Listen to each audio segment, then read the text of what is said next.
Hello students, आज के इस वीडियो लेक्चर में हम बात करेंगे फाइलम कॉर्डेट्स की।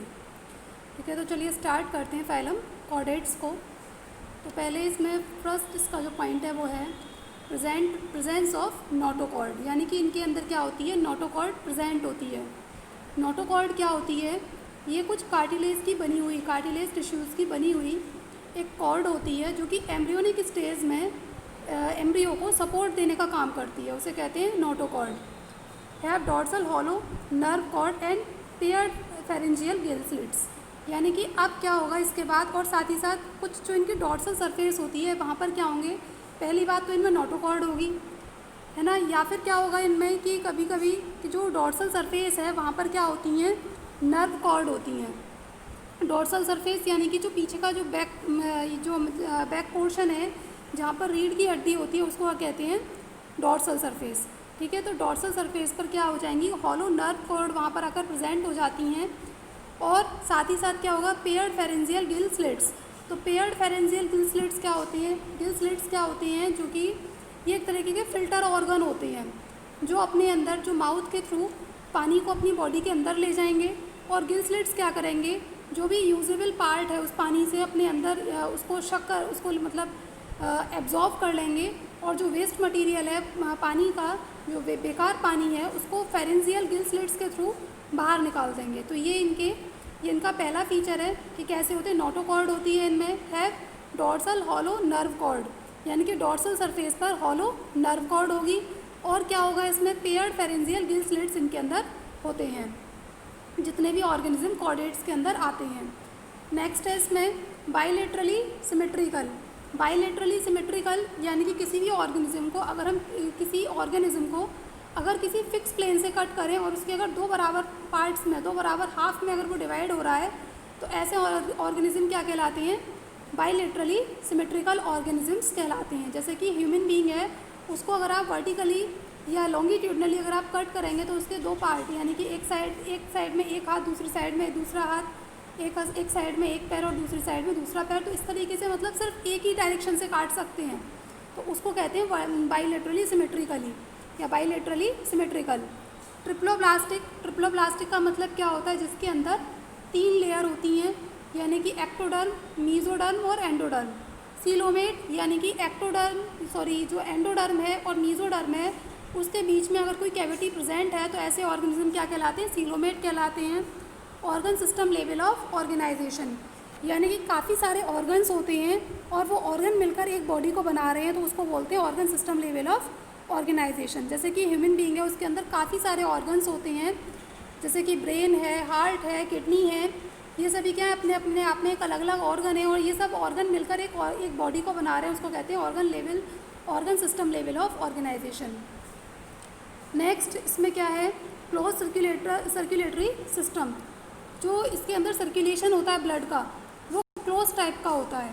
सर्कुलेशन कैसा होता है, क्लोज टाइप का होता है, यानी कि इसके लिए एक प्लेस से दूसरी प्लेस पर अगर ब्लड को सप्लाई करना है तो उसके लिए क्या प्रेजेंट है, वहाँ पर कुछ मीडियम प्रेजेंट है। मीडियम जैसे कि आर्टरीज़ हैं, वेन्स हैं, कैपिलरीज़ हैं, अगर वो प्रेजेंट हैं तो ऐसे टाइप का जो सिस्टम होता है सर्कुलेटरी सिस्टम, उसको क्लोज सर्कुलेटरी सिस्टम कहते हैं।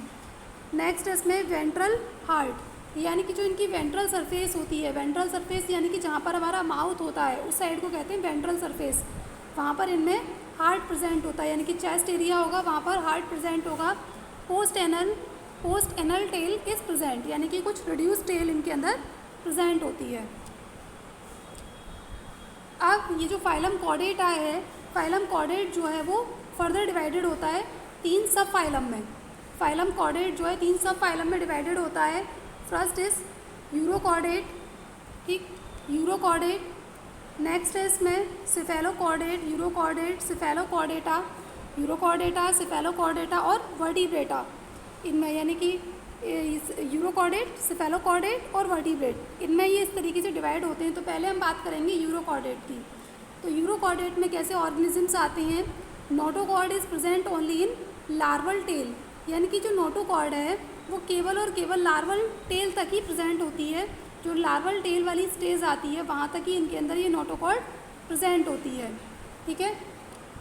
और इसके बाद नेक्स्ट है सिफेलोकॉर्डेट में क्या फ़र्क है, cephalochordate it extends from head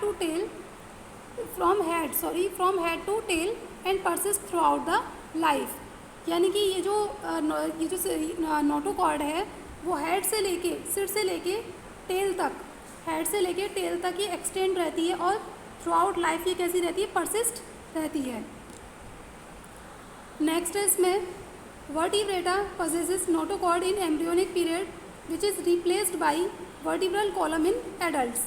यानी कि जो वर्टिब्रेटा होते हैं या वर्टिब्रेट्स जो होते हैं उनके अंदर क्या होती है, ये नोटोकॉर्ड होगी और नोटोकॉर्ड केवल एम्ब्रियोनिक पीरियड तक ही इनके अंदर रहती है। जब एम्ब्रियोनिक स्टेज आएगी केवल तभी तक ये रहती है, उसके बाद ये नहीं रहती है और ये रिप्लेस किस में हो जाती है, वर्टिब्रल कॉलम में ये रिप्लेस हो जाती है।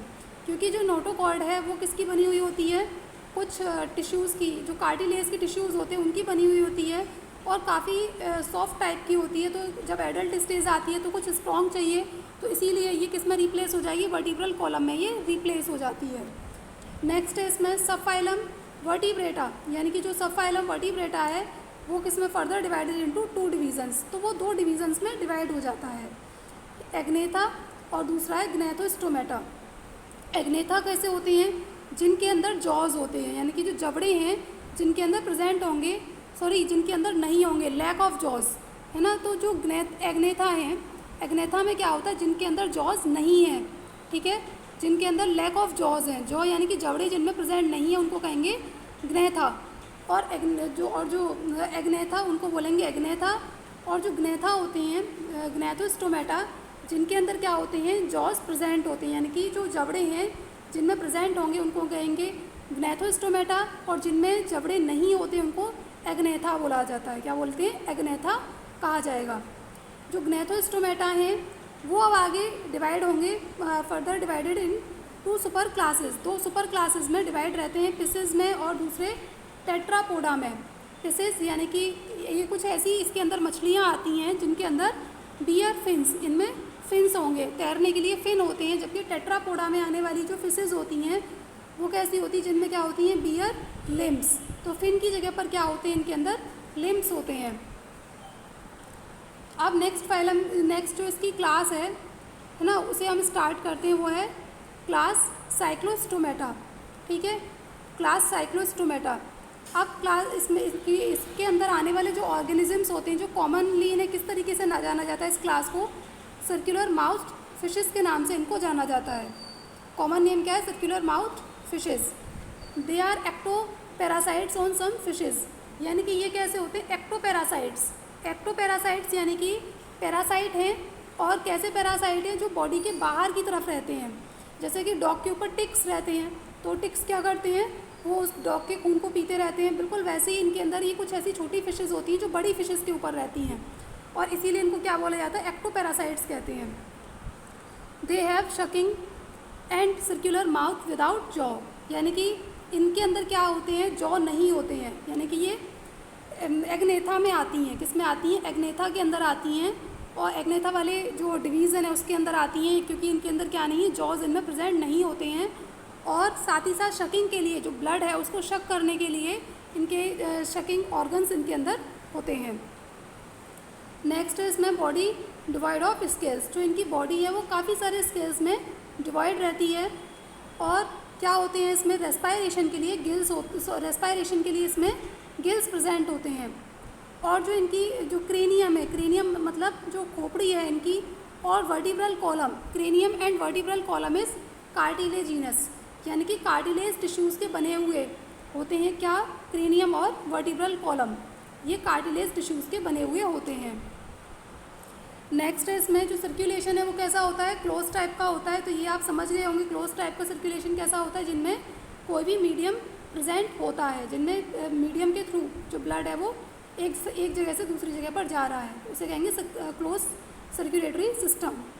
दे are marine but migrate to fresh water, यानी कि ये कैसे होते हैं कि ये कुछ ऐसे ऑर्गेनिजम्स होते हैं कि ये समुद्री पानी के अंदर रहते हैं, लेकिन ये फ्रेश वाटर में क्या होते हैं, माइग्रेट हो जाते हैं।